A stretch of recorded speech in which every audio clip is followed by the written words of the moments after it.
পঞ্চম পাঠ মুমূর্ষুর জন্য মৃতকে গোসলের পূর্বে ও গোসলের বিধানাবলী নিয়ে আলোচনা।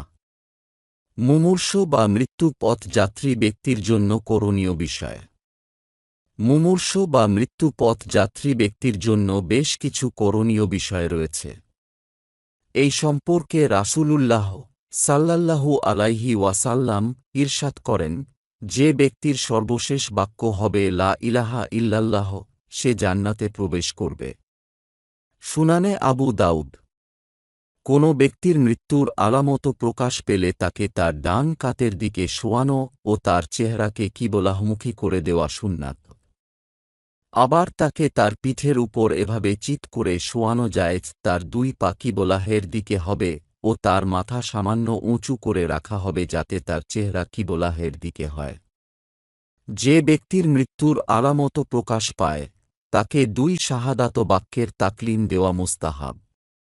তাকলিনের সুরত হল কোনো রকম পীড়াপিড়ি ছাড়া কেউ তার সম্মুখে সে শুনতে পায় এরকম শব্দে আশহাদু আন লা ইলাহা ইল্লাল্লাহু ওয়া আশহাদু আন্না মুহাম্মাদান রাসূলুল্লাহ।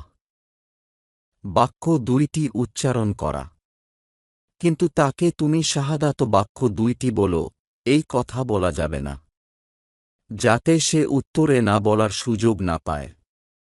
কারণ সে না বলে ফেললে তার প্রতি খারাপ ধারণা হবে।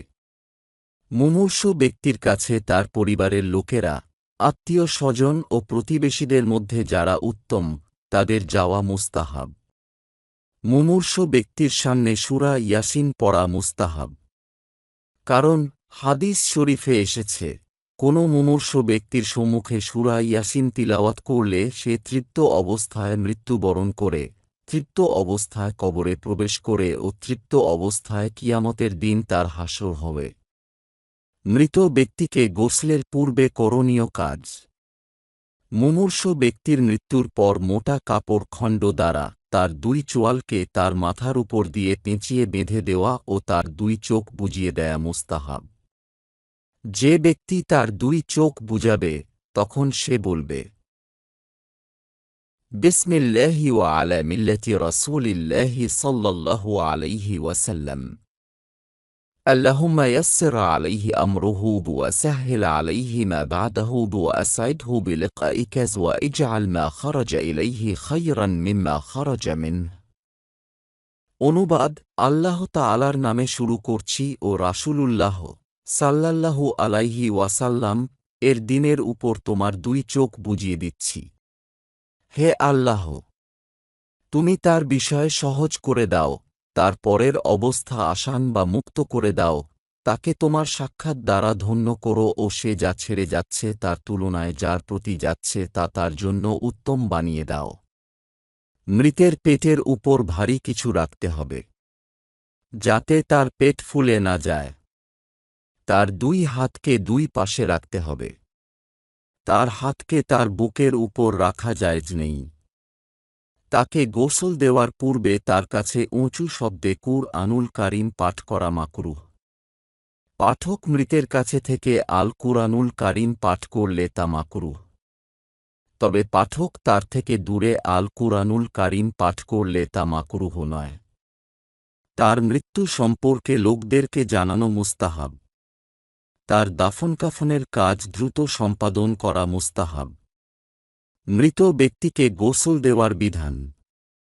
মৃত ব্যক্তিকে গোসল দেওয়া জীবিতদের উপর ফারজে কেফায়া।